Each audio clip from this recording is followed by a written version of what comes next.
What's up, my YouTube people? Just another in-car session from Instructor Turner.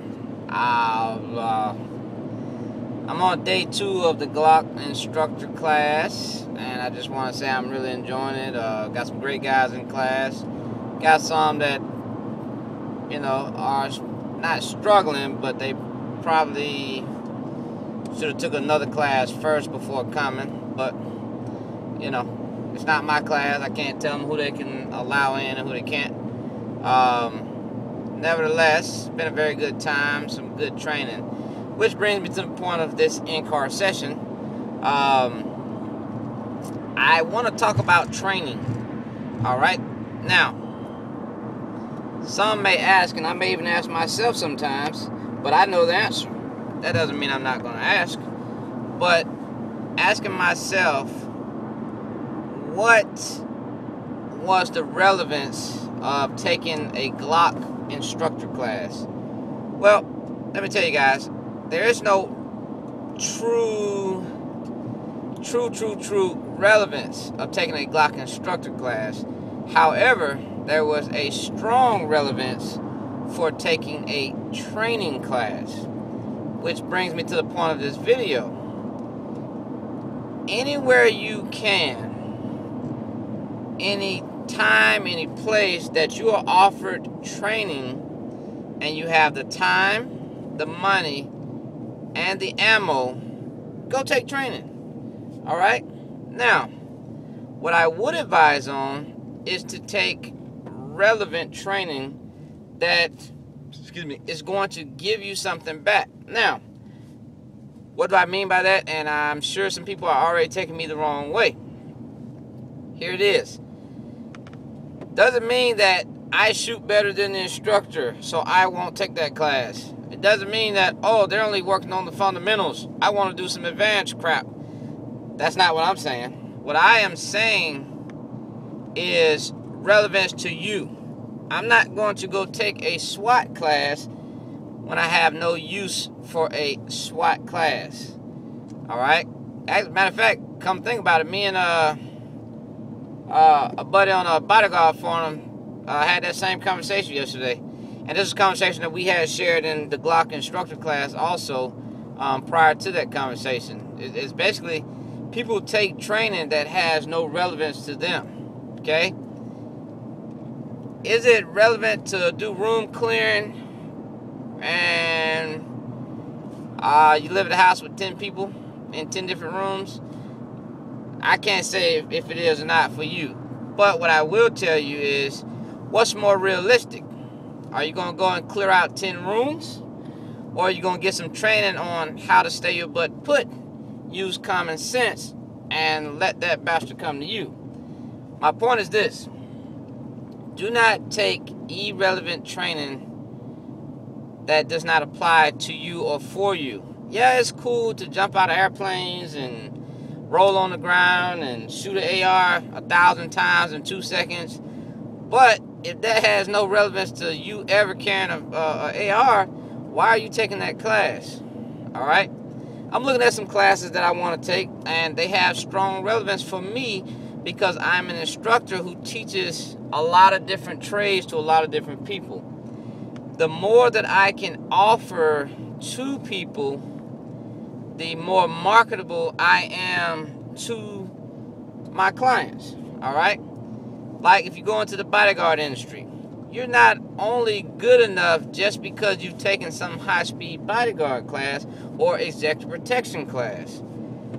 You are more marketable if you've taken a K9 course, if you've taken a detections and surveillance course, if you've taken an anti-kidnapping course, if you've taken a driving course, if you've taken, I don't know, throw something out there. It doesn't matter, but you make yourself more relevant in the work field and more marketable because you're doing things that might apply to your work. I had a situation where a company owner was asking me if I knew anybody who was, first of all, a boating captain. If you were a Marine captain, like you know how to captain a boat or certified to captain a boat, and you had to have dive capabilities. Now, this job was for executive protection, yet they required those many other options. The right person is going to get that position and going to probably have a lot of fun doing it. I'm not going to tell you what the position was. I'll just tell you that it was very nice, in a very nice place, with a very nice person. So if you had those capabilities, you could have had that opportunity. But if you don't even begin to have those capabilities, you don't have the opportunity. So if you're looking to go into something for future use, it's very good. Now, going back to my original train of thought, getting training just to get it. It is very imperative of you to go out and train some more, and then train again. All right? There's no such thing as I'm done. Like we just said in class, if you're done, you need to retire. Okay? If you're done learning, you need to retire, because that's the only thing you got left is your ego and attitude. That's it. Nobody can teach you anything, then you're no good to yourself. All right? I'm against a comment that I heard yesterday. It said that we want to make sure somebody's training us that's above our development level. I'm not in total agreement with that, because there's no such thing. I've had brand new people that have come to my class and know nothing about firearms, but were still able to teach me things. And it had nothing to do with firearms. It was just things that they did at home usefully that they didn't even realize it was a very good tactic. So in that aspect, there's no such thing as somebody that's underdeveloped than you. Okay?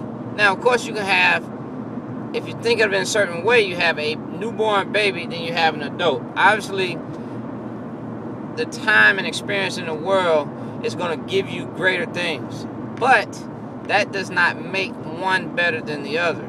All right? So you can always learn from them. All right? My 10-year-old son always comes to me and say, "Daddy this, daddy that," and I just shake my head how smart he is, because he's teaching me things that basically I taught him through my actions, and stuff that I don't even realize that I do, but he's learning through my actions. Kids are very smart.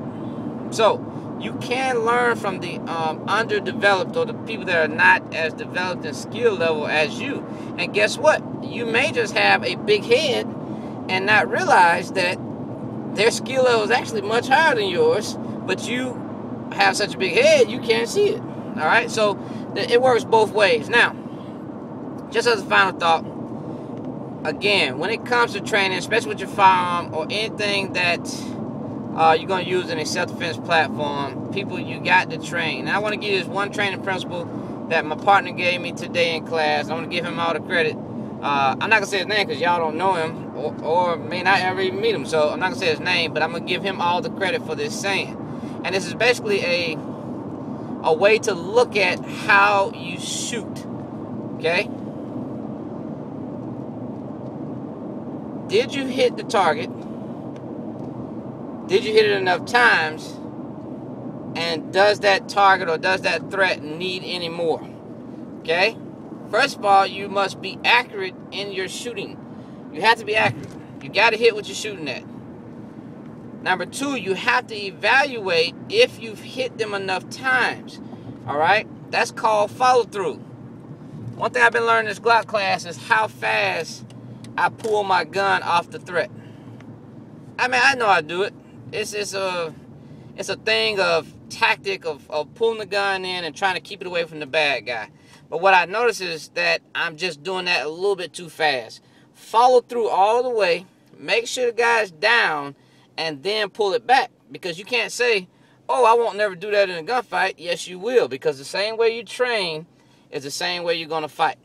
All right? And then number three, evaluate that bastard. Make sure that he got enough and he doesn't need any more. If you pull your gun out of your sight alignment and you start doing something funky with your gun, how you going to push back out and shoot again? Imagine if that person was close in the first place. Well, if you just took your muzzle off the threat area, you have no guarantees there. Anyhow, that's been 10 minutes, guys. Hope you guys got something out of it. I love you. Have a great one. I know I will. Day 3 Glock class starts tomorrow.